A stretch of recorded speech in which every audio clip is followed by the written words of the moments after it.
My own brother tried to ruin my wedding, but he never expected what I did next. Shock, revenge, and growing up, my brother and I were inseparable in the way that only siblings close in age can be. Leon was 2 years older than me, always a step ahead, always the one setting the pace. When we were kids, it wasn't so bad. He was just the older brother, the one who taught me how to ride a bike, how to throw a punch, how to talk my way out of trouble. But as we got older, I started to realize that our bond wasn't just built on brotherhood. It was built on competition. And no matter what I did, no matter what I accomplished, Leon always found a way to be bigger, better, faster. I didn't resent him for it, not at first. It was just how things were. I made the varsity basketball team in high school. He'd already been captain. I got into a good college. He went to a better one. When I landed my first real job, I was thrilled.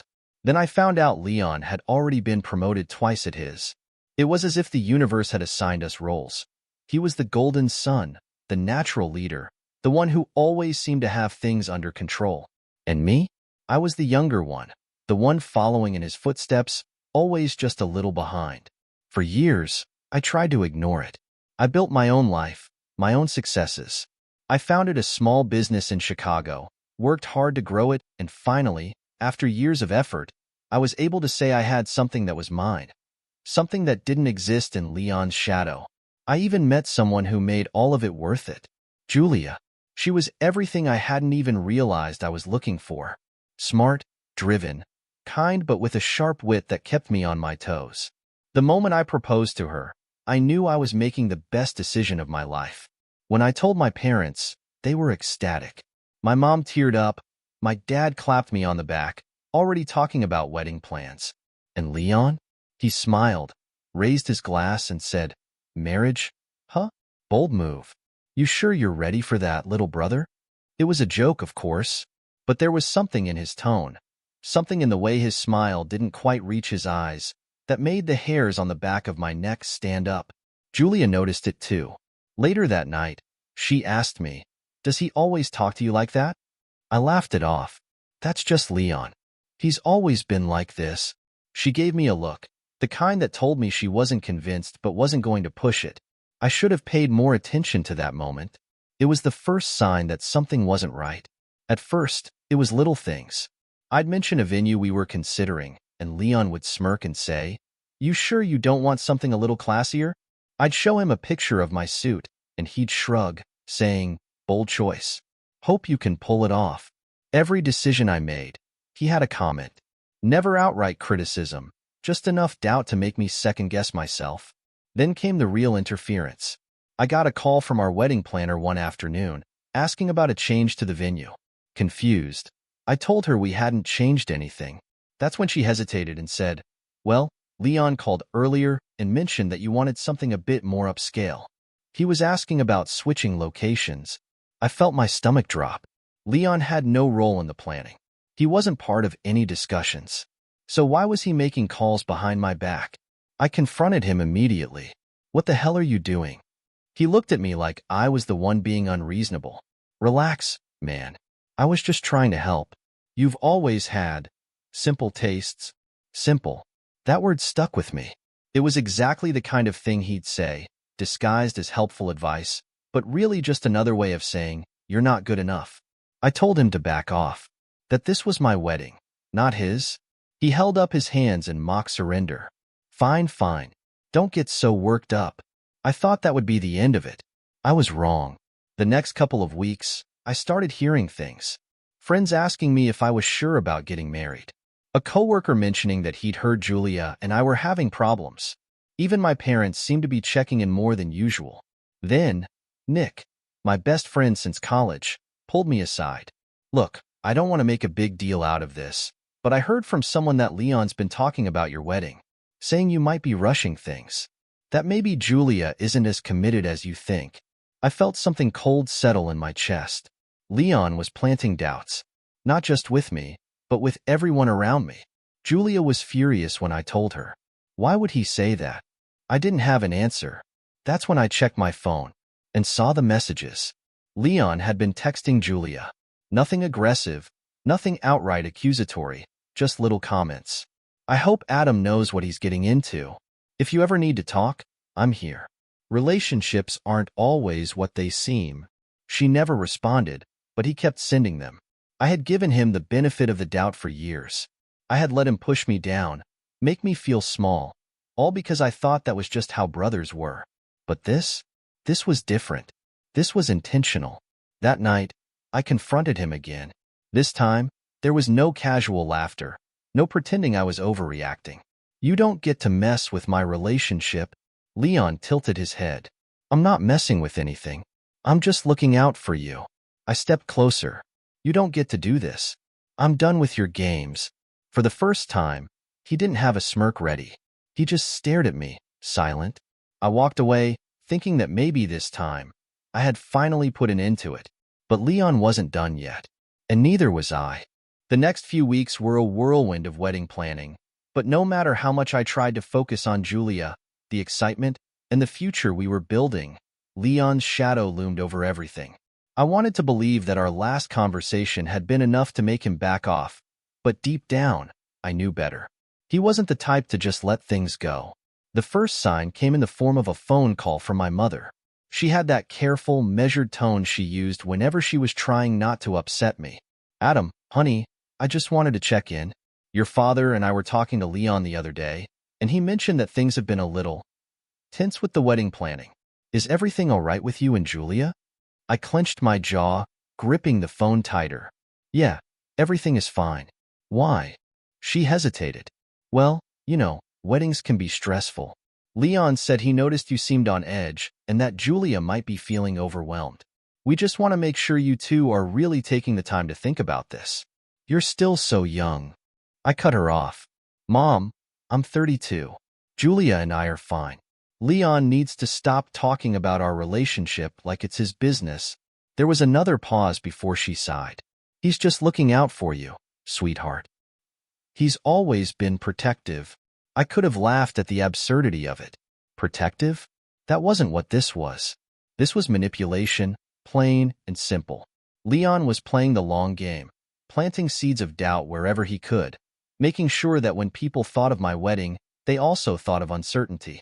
I ended the call feeling more exhausted than before, but I wasn't going to let him get to me. I had Julia, I had our plans, and I wasn't about to let my brother ruin one of the most important days of my life. But then, the interference became more direct. One afternoon, my wedding planner called again, sounding nervous. Adam, I just wanted to confirm. Are we going ahead with the flower changes? I frowned. What changes? A long pause. Leon called this morning. He said you and Julia had decided on a more refined look and wanted to swap out the arrangements for something simpler. My head started to pound. We never changed anything. I told you before, Leon has no authority over this wedding. The planner immediately apologized and assured me nothing would be altered without my approval. But the damage was already done. Leon wasn't just whispering doubts into people's ears. He was actively trying to control parts of my wedding behind my back. I called him that night, not even bothering with pleasantries. Stay out of my wedding, Leon. His voice was calm, almost amused. What are you talking about? You know exactly what I'm talking about. You called my wedding planner today, tried to change our flower arrangements. Oh, that? Come on, man. I was just making a suggestion. You know I have an eye for these things. Leon, this isn't about you. It never was.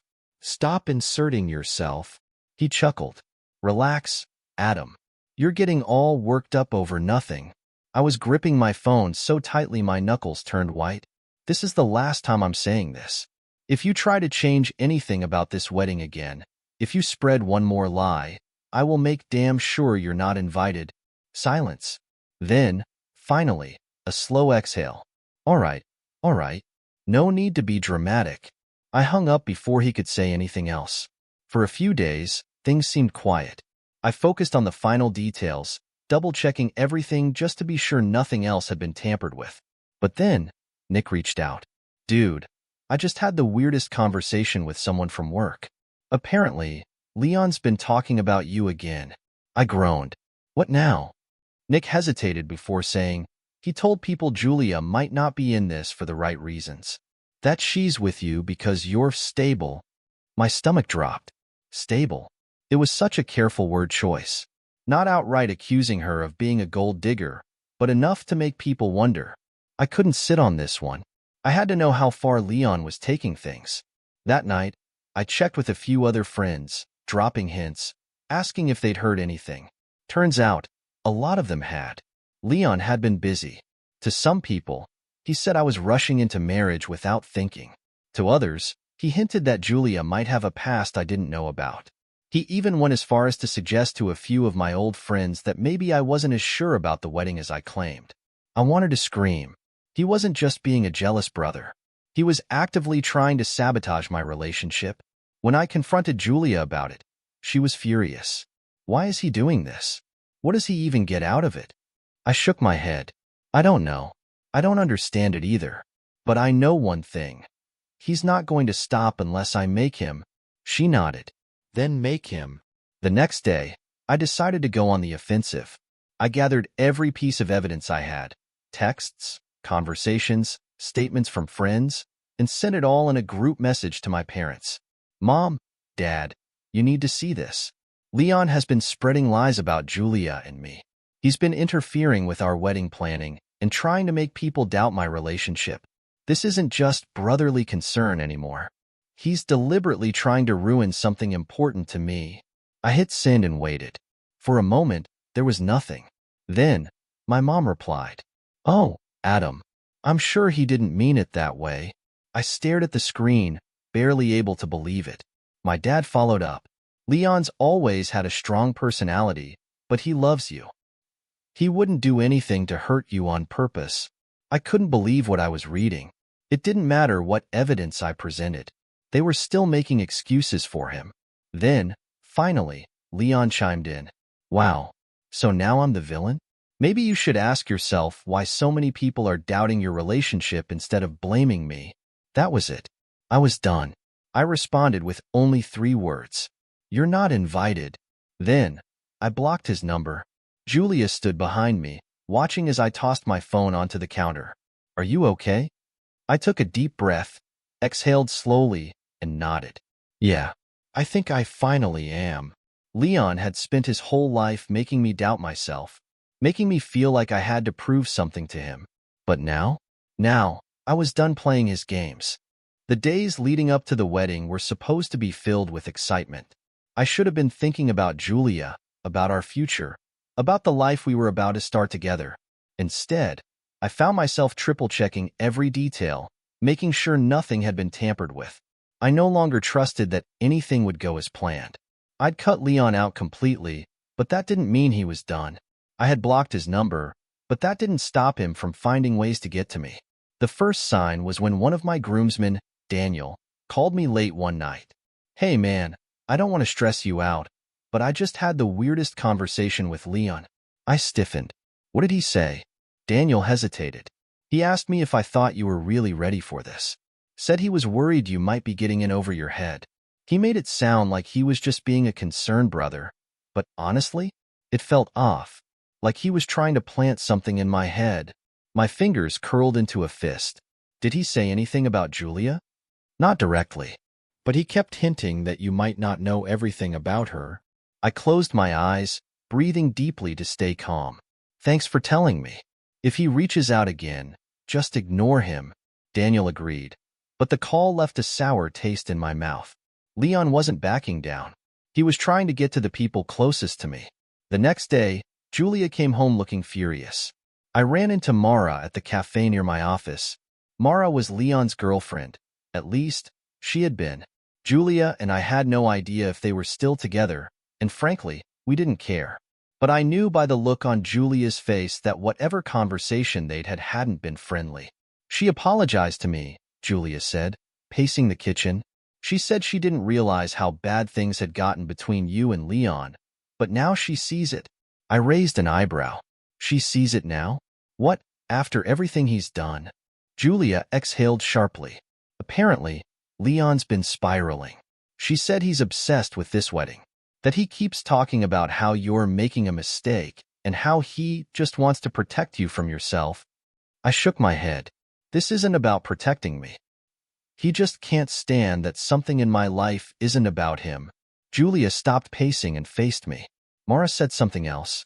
She told me that Leon's been talking to your parents, trying to get them to talk you out of marrying me. That hit me like a punch to the gut. It wasn't just rumors anymore. He was actively trying to sabotage my marriage before it even started. I took out my phone and scrolled through my messages with my mom. Sure enough, there was a new one from her. Adam, can we talk? Your father and I have been thinking, and we just want to make sure you're absolutely sure about this marriage. I didn't even bother replying. I was done trying to convince them.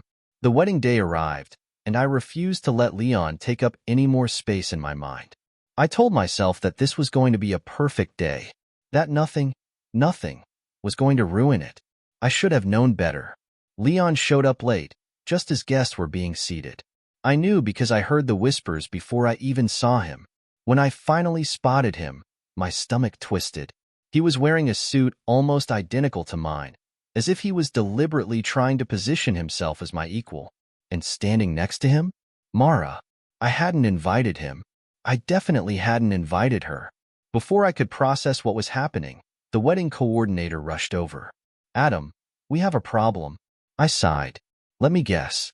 Seating arrangements? She gave me a tight smile. How'd you know? Because, of course, Leon had tampered with the place cards. Guests were confused, family members were sitting in the wrong spots, and my carefully planned layout was now a mess. I didn't even get a chance to fix it because just then, Nick ran up to me, looking pissed. Your brother just pulled Josh aside and told him you were having second thoughts about the wedding. Josh was one of my groomsmen. He was also one of the most level-headed people I knew. If Leon had gotten to him, I knew things were bad. I stormed toward Leon, who was standing near the bar, grinning like he had no care in the world. What the hell is wrong with you? I hissed. He feigned innocence. What do you mean? You know what I mean. The seating, the comments, the rumors. Why are you even here? He took a sip of his drink, unbothered. Because I'm your brother, Adam. And I wouldn't miss this. I was about to lose it when Julia appeared at my side. She grabbed my hand, giving me a look that said, not today. He's not worth it. She was right. So I turned my back on him, walked away. I thought that was the end of it. I was wrong. During the ceremony, everything was going smoothly. For the first time that day, I let myself relax. And then, just as I was saying my vows, Leon laughed. Not loudly. Not enough to completely disrupt the ceremony. But just enough that it was noticeable. Just enough that people turned their heads, eyes flicking between him and me.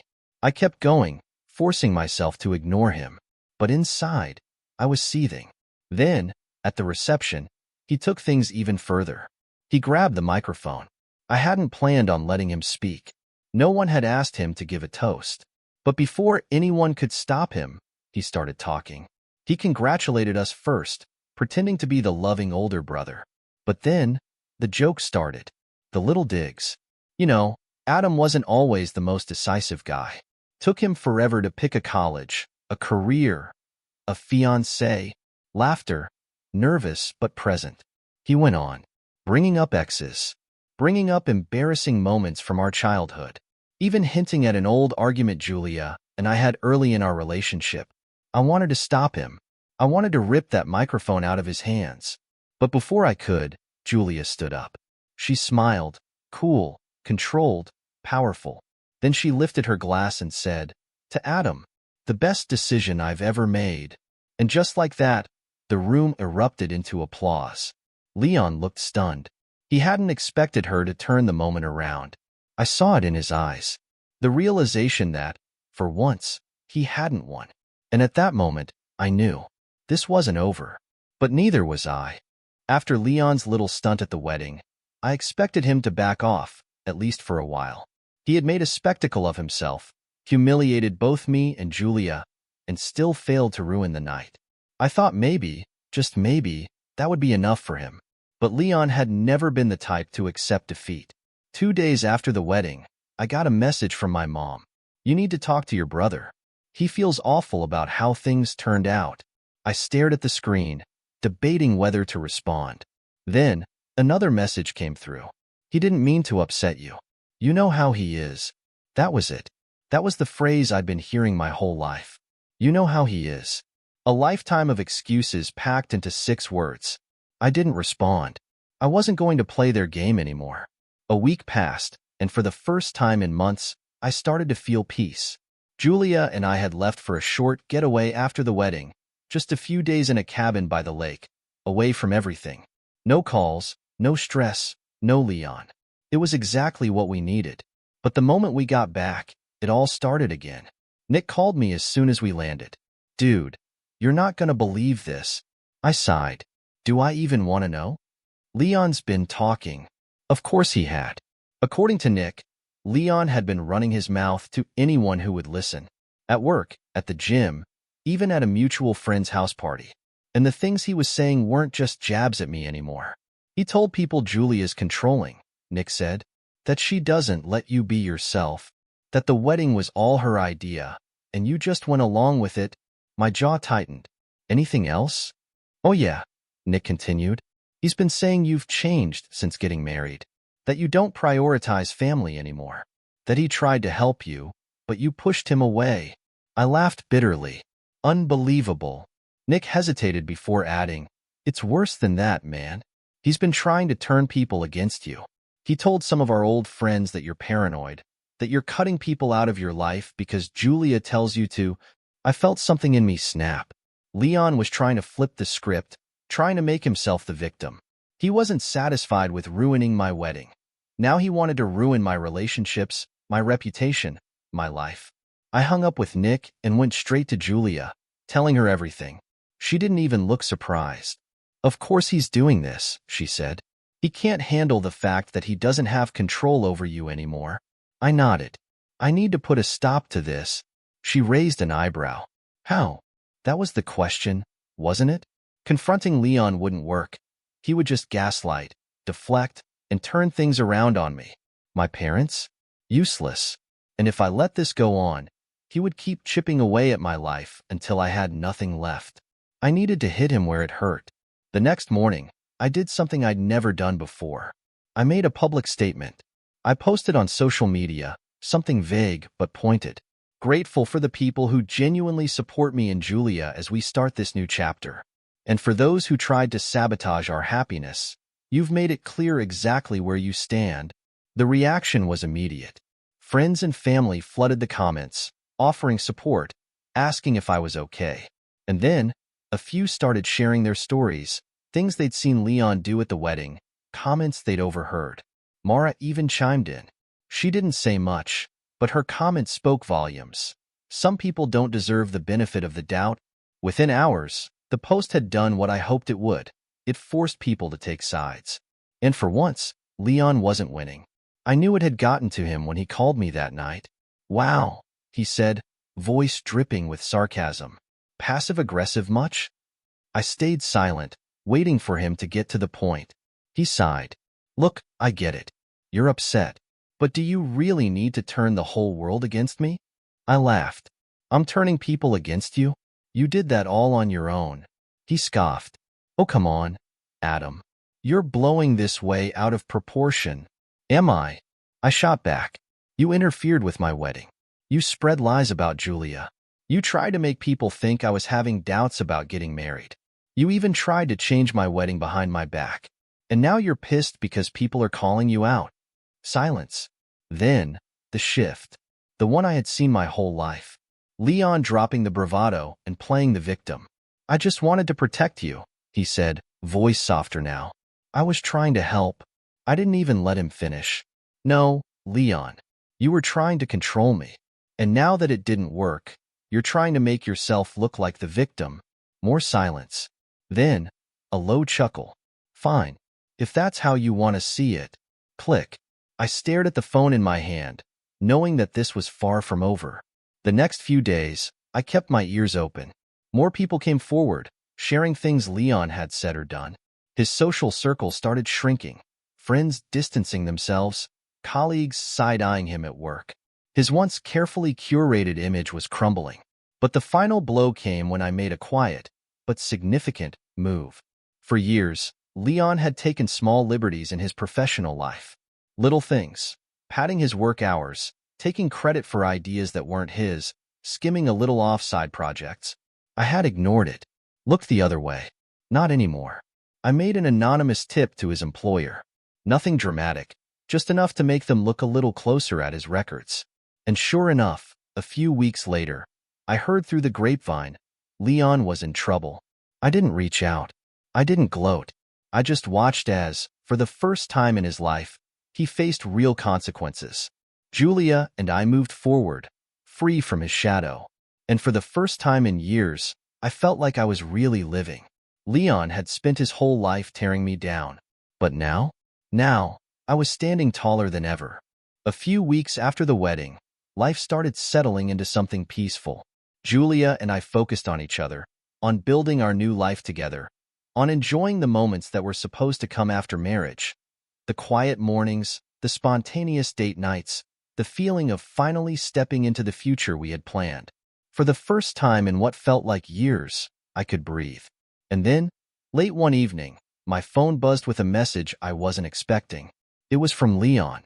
I messed up. Can we talk? I stared at the screen for a long time before showing it to Julia. She read it, sighed, and handed my phone back without a word. She didn't need to say anything. We both knew this wasn't about making things right. This was about Leon trying to regain control, trying to drag me back into the cycle of manipulation that I had finally broken free from. I didn't respond. The next day, he tried again. This time, he left a voicemail. His voice was tired, almost hollow. Look, Adam, I get it. I know I went too far. I don't know why I did it. Maybe I was jealous. Maybe I just felt like I was losing you. I don't know, but I don't want to keep doing this. I don't want us to be like this. For a moment, a flicker of guilt ran through me. This was my brother, the same person I had grown up with, the person I had once looked up to. But I reminded myself of everything, of the years of being undermined, of the wedding day chaos, of the lies, the manipulation, the way he had tried to tear down my happiness just because he wasn't at the center of it. I had spent most of my life giving him the benefit of the doubt. Not anymore. I deleted the voicemail and moved on. A few days later, my parents invited me over for dinner. The moment I stepped through the door, I knew something was off. My mom was too cheerful, my dad too quiet. They were waiting for the right moment to bring something up, and I already knew what it was. Halfway through dinner, my mom finally said, "Leon is struggling, Adam. He lost a big project at work, and a lot of people are turning their backs on him. He feels awful about everything that happened. Don't you think it's time to move forward?" There it was. The same script I had heard 1,000 times before. The same plea for me to be the bigger person, to forgive and forget, to smooth things over for the sake of family. I put my fork down and looked at them both. I have moved forward. Without him. My mom sighed, rubbing her temples. Adam, you can't just cut your brother out of your life. Why not? I asked. He spent months trying to ruin my wedding, my reputation, my relationship. And now that he's finally facing consequences, you expect me to pretend none of it happened? My dad spoke for the first time. He's your brother, and I was his. I shot back. Did he ever think about that when he was spreading rumors about me? When he was calling my wedding planner behind my back? When he was trying to turn my own friends against me? Silence. Finally, my mom gave me a pleading look. I just don't want this family to fall apart. I exhaled slowly, shaking my head. It already has. And that's not on me. I left dinner feeling lighter. My whole life, I had been taught that family was everything, that no matter what happened, you forgave, you overlooked, you made peace. But what I had finally come to understand was that family wasn't about blood. It was about who truly stood by you, who respected you, who loved you without conditions. And Leon had never been that person for me.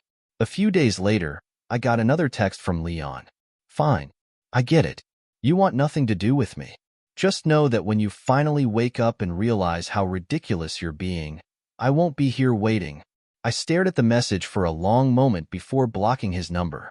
That was the last time I heard from him. Months passed. Life moved on. Julia and I traveled, settled into our home, built a life that was ours and ours alone. The weight of Leon's presence faded, replaced with something I hadn't expected, Peace. Nick, always the one to check in, brought him up one night while we were grabbing a drink. So, have you heard from him at all? I shook my head. Not since I cut him off. Nick nodded, swirling his drink. Think he's learned anything from all this? I chuckled. Doubt it. And that was the truth. Maybe one day Leon would look back and realize what he had lost. But I wasn't holding my breath. I had spent my whole life waiting for him to change, waiting for him to be the brother I had always hoped he would be. But he wasn't. He never was.